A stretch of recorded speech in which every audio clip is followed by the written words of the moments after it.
Terus saya diseret-seret, dilempar batu, saya dilelepin ke comberan, saya disiram, ditodongin pistol. Itu dari jam 8 sampai jam setengah 4 pagi.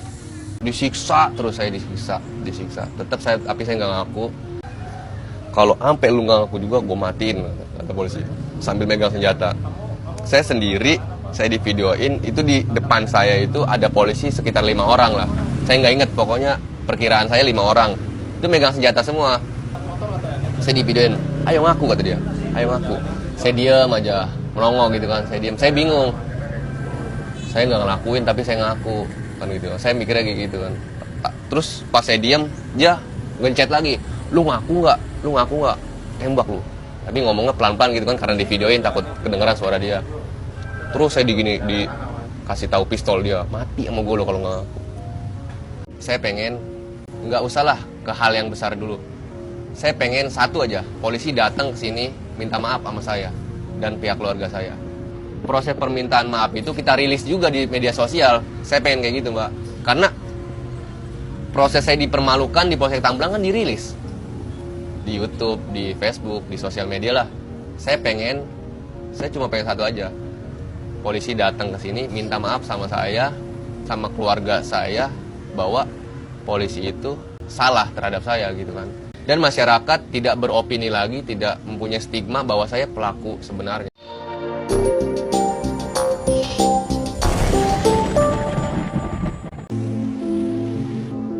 Rabu 28 Juli 2021 menjadi hari kelam bagi Muhammad Fikri. Hari itu di dekat rumahnya, Fikri didatangi beberapa polisi yang mengendarai 4 mobil. Dan ini adalah rekaman CCTV yang merekam Fikri saat polisi-polisi tersebut membawanya. Tak menaruh kecurigaan, ia mau saja saat dipaksa masuk ke dalam mobil. Bukan hanya Fikri, 9 orang remaja lain yang sedang nongkrong juga ikut diamankan.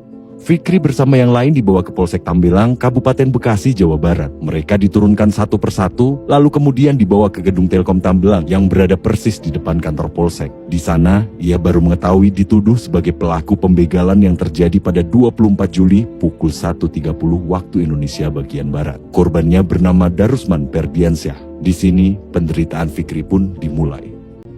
Akhirnya sekitar jam 8 saya dikeluarin dari mobil, mata saya dilakban. Nah disitulah saya disiksa. Ya, peristiwa pertama penyiksaan itu seperti kaki saya digodot sama kunci mobil, dipanasin dulu kan, digodot, terus saya diseret-seret, saya dipukul pakai pistol, saya digedik, dilempar batu, saya dilelepin ke comberan, saya disiram, ditodongin pistol, dibenturin sama batu kaki saya. Terus penyiksaan itu dari jam 8 sampai jam setengah 4 pagi. Itu sama sekali nggak berhenti, Mbak.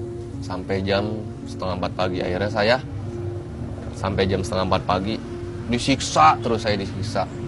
Tapi saya nggak ngaku. Akhirnya saya dibawa ke Polsek. Dari gedung Telkom ke Polsek itu jaraknya cuma 10 meter lah, nyebrang jalan doang. Akhirnya saya dibawa ke Polsek. Nah di Polsek itu saya masih disiksa lagi, masih ditonjokin lagi. Akhirnya lakban saya dibuka. Barulah saya difoto di situ. Difoto buat dokumentasi dia, polisi. Setelah difoto baru saya dimasukin ke dalam sel. Dari 9 remaja yang ditangkap, hanya 5 orang yang dibebaskan. Sementara Fikri, Abdul Rohman alias Adul, Randi Aprianto, dan Muhammad Rizki ditahan oleh Polsek Tambelang. Yang paling naas menimpa Adul. Ia dipaksa mengaku sebagai pelaku utama pembegalan. Padahal Adul memiliki kondisi keterbelakangan mental. Sama seperti Fikri, Adul juga awalnya tak mengaku. Ia pun ikut dihajar tanpa ampun. Pas polisi berdiri, disuruh tengkurap saya tuh. Langsung didodok saya. Duduk di belakang, tengkurap. Mata saya dilakban kan, saya nggak bisa ngeliat tuh. Nggak tahu saya dudukin berapa orang tuh, berat banget saya tuh. Langsung suruh ngakuin. Kamu ngaku nggak?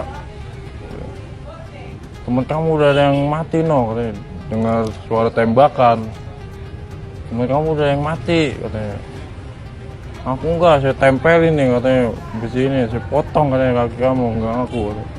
Potong sama dia, dipanasin dulu tuh penggaris itu, penggaris besi lah panjang segini nih. Ayo ngaku enggak katanya. Saya tempelin beneran nih katanya. Saya potong kaki kamu katanya. Potong beneran. Seret, udah kojotan saya tuh. Iya, dipaksa itu suruh ngakuin, suruh ngikutin perintah dia. Kan saya bingung, saya nggak tahu apa-apa tuh. Kamu pura-pura bego lu katanya. Pura-pura bego lu katanya, habis lu muka lu katanya. Langsung digencet kaki saya, burung aku katanya. Pakai meja itu yang lebar itu, meja BAP yang buat ngetik komputer itu. Kan itu berat itu. Langsung didudukin lagi sama itu polisinya. Sebarang yang satu bagian satu yang ngetik. Yang penyidik saya yang ngetik, yang petugas itu sebarang kanin saya itu, bareng dudukin kaki saya. Fikri dan Adul disiksa tak hanya dalam proses penyidikan dan BAP, mereka juga dihajar saat mendekap di sel tahanan. 7 atau enggak jam 8 malam gitu, sekitar jam 7 sampai jam 8 malam polisi apel lah, apel tahanan. Jumlahnya ada berapa orang kan gitu. Dia masuk. Biasanya apel itu di luar Mbak, Cia cuma foto doang di ruang tahanan gitu kan, difoto dari pintu. Nah pas apel itu Kanit masuk ke dalam. Panggil kan saya. Mana yang namanya Fikri? Saya Pak. Saya dipanggil. Saya bangun dong.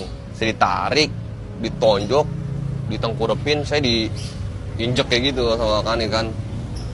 Dia bilang, lu kalau ngasih keterangan jangan berubah-ubah anjing, kata Kanit gitu ya. Setan lu katanya. Ngasih keterangan lu berubah-ubah. Iya Pak, ampun Pak. Saya diinjek-injek di situ Mbak, di ruang tahanan. Nah setelah saya diinjek-injek gitu, ada sekitar 1 menit lah saya diinjek-injek situ sambil diceramain sama dia. Kalau ngasih keterangan jangan berubah-ubah kata dia. Baru setelah itu Adul. Mana temenmu mana? Siapa Pak?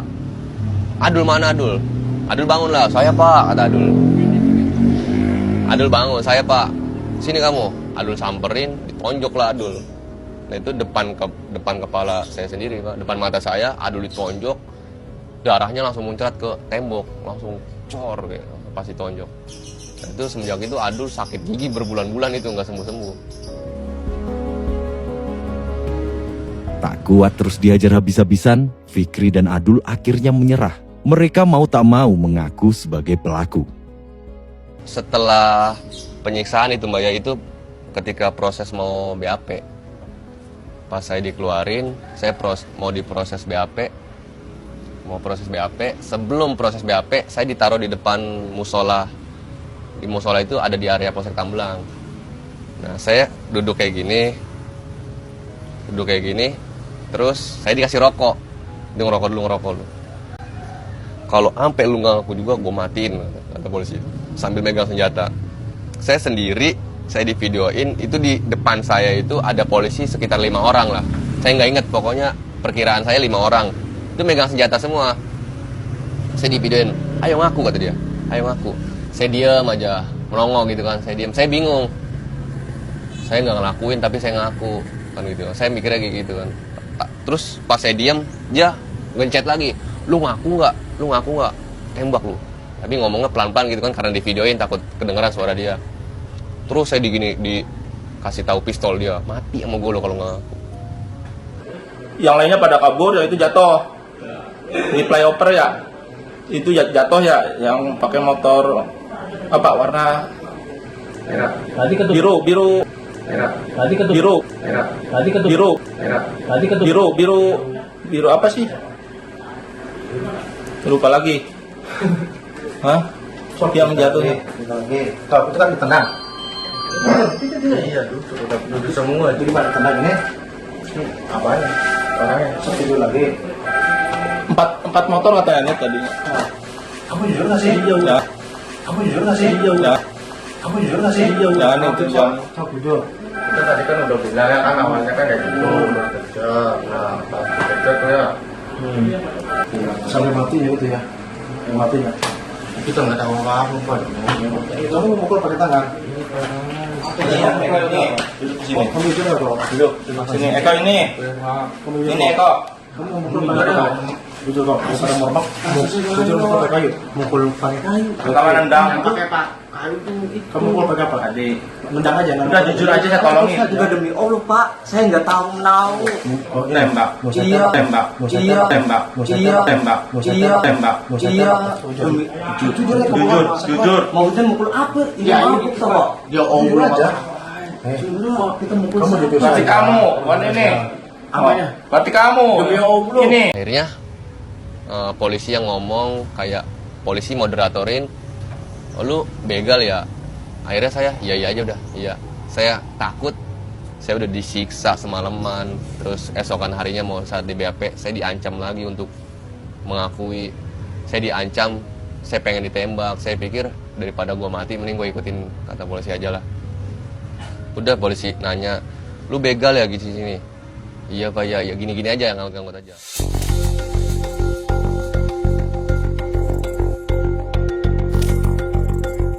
Atas kasus ini, Polsek Tambelang pun menggelar jumpa pers.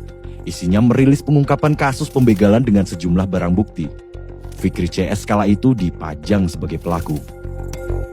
Telah terjadi pencurian dengan kekerasan. TKP di Jalan Raya Sukaraja, RT 02, RW 03, Desa Sukaraja, Kecamatan Tamblang.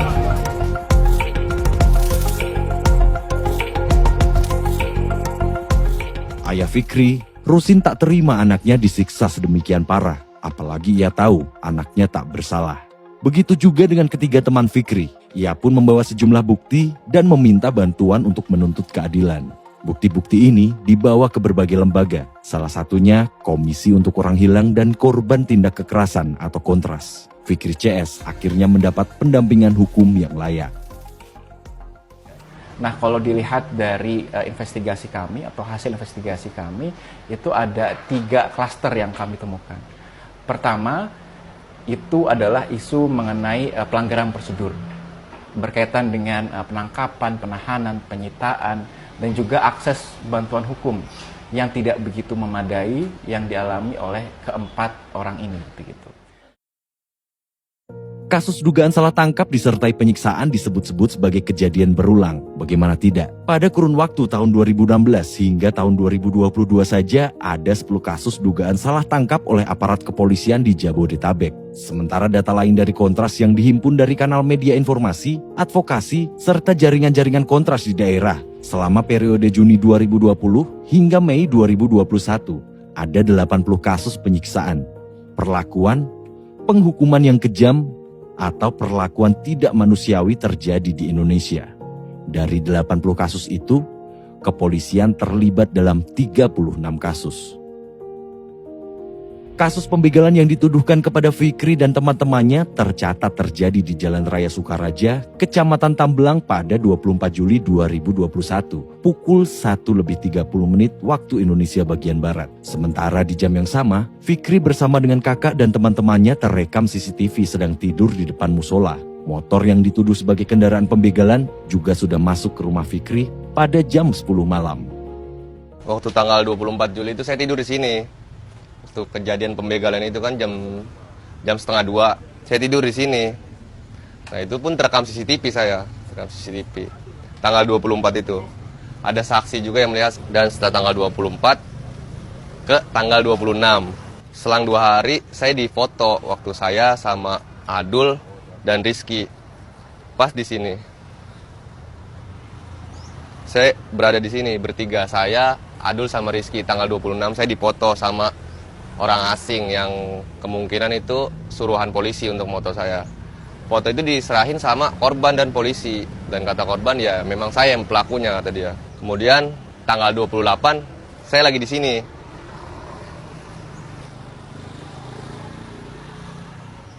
Saya di sini kan. Saya posisi lagi duduk kayak gini, Mbak. Lagi duduk kayak gini, saya, Rizky, Adul, semua banyak kan. Ada 9 orang. Saya ditangkap di sini. Nah, sebelum ditangkap, sebelum polisi datang, saya ke warung. Saya ke warung kan. Saya mau ngambil HP di sini, Mbak. Saya mau ngambil HP sama rokok di sini. Nah pas saya mau ngambil, baru polisi datang. Saya diseret kayak gini kan. Kata saya, ini ada apa pak? Udah ikut aja kamu. Nah saya dengan polosnya saya ikut aja udah. Oh ya udah, gue nggak salah kan. Asumsi saya kayak gitu kan, gue nggak salah, gue ikut aja. Akhirnya saya diborgol sama dia, sama polisi. Nah terus Adul juga diborgol di sini. Tak hanya Fikri yang terekam oleh CCTV saat kejadian pembegalan terjadi, 3 korban lainnya juga memiliki alibi. Rizky ini pada saat peristiwa tindak pidana, dia ini berada di tempat kerjanya, menjaga kandang ayam. Lalu yang ketiga, ada juga yang namanya Adul. Si Adul ini pada saat peristiwa, dia sedang mengantarkan ayam pesanannya, gitu, ayam pesanan dari orang lain begitu. Dan yang terakhir adalah Randi. Randi ini ketika peristiwa berada di rumah temannya sedang menginap. Demi menguatkan bukti CCTV, pakar telematika Roy Suryo pun didatangkan dalam persidangan. Ia hadir sebagai saksi ahli. Dari CCTV tersebut, Roy menyebut kecocokan Fikri sebesar 63%. Selain Roy Suryo, saksi-saksi lain yang menguatkan Fikri CS juga turut hadir. Namun sayang, berbagai bukti dan saksi-saksi yang diajukan kuasa hukum dikesampingkan majelis hakim. Alasannya, saksi-saksi itu merupakan teman dekat Fikri dan kawan-kawan, sehingga ada konflik kepentingan. Adul divonis 10 bulan, sementara sisanya termasuk Fikri divonis 9 bulan penjara. Lagi-lagi, vonis majelis hakim menimbulkan keganjilan. Pasalnya, jaksa menuntut 2,5 tahun penjara kepada Fikri CS. Sementara ancaman hukuman untuk pasal pembegalan atau 365 KUHP ayat 2 adalah 12 tahun penjara. Tuntutan jaksa pertama tuntut kan, habis itu divonis. Tuntutan jaksa 2,5 tahun, 2 tahun 5 bulan. Dituntut sama jaksa, divonis sama hakim 9 bulan. Jadi kan saya pikir mbak ya, ancaman saya itu 12 tahun mbak. 365 ayat 2, ancaman saya 12 tahun. Tapi saya dituntut sama jaksa 2,5 tahun dan divonis sama hakim cuma 9 bulan. Jadi ini kasus kan kayak penuh rekayasa gitu mbak, dari tuntutan, dari ancaman 12 tahun ke 2,5 tahun dan divonis sama hakim cuma 9 bulan. Berarti ada apa ini, atau ragu kah hakim gitu kan. Tak terima dengan putusan bersalah dari majelis hakim, keluarga dari keempat korban ini memutuskan mengajukan banding.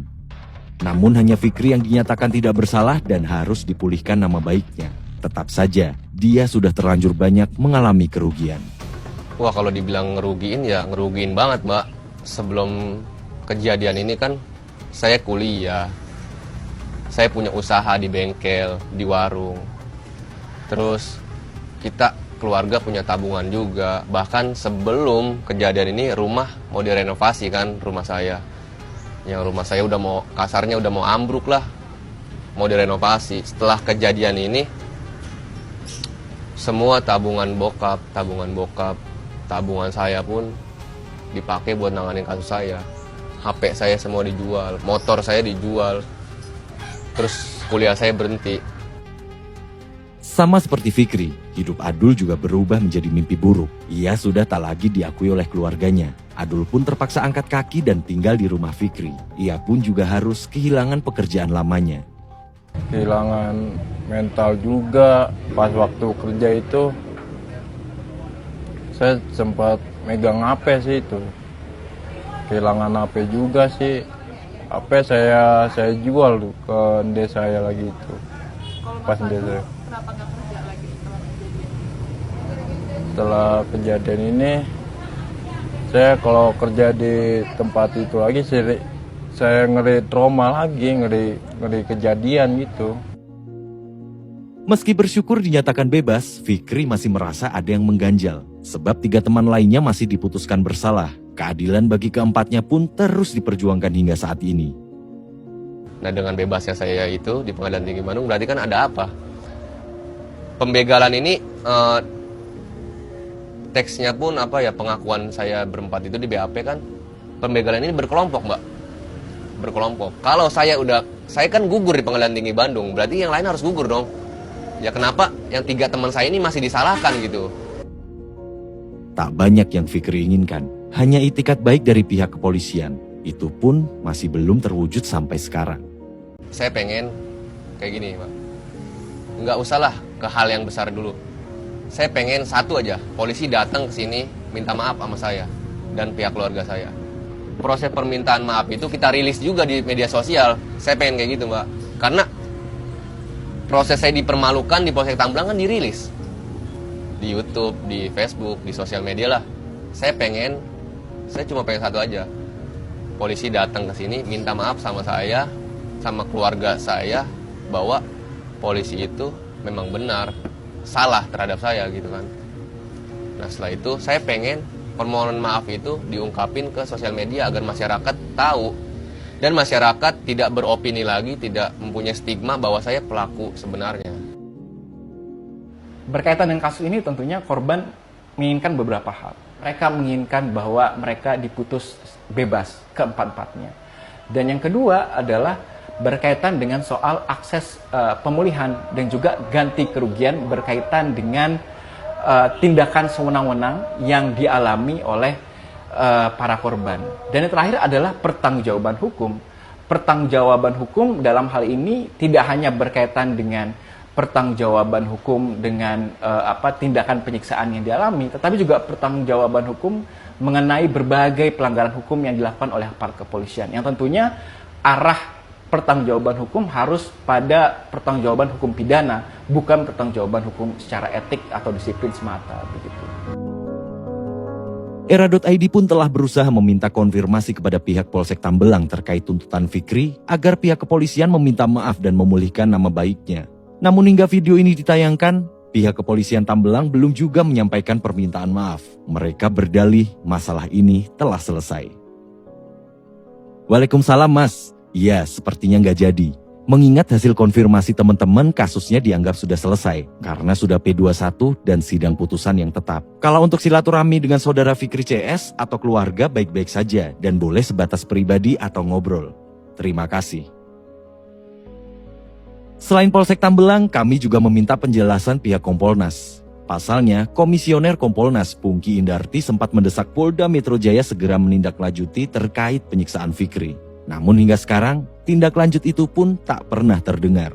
Saat kami hubungi, Pungki berujar bahwa putusan pengadilan yang telah membebaskan Fikri sudah cukup. Sebab menurutnya, hanya pengadilan yang dapat memulihkan nama baik Fikri. Dia juga meminta Polri memeriksa para penyidik yang melakukan penyiksaan saat proses penyidikan dan penyelidikan. Ya, memang benar. Masalah ini telah selesai. Fikri juga telah menghirup udara bebas.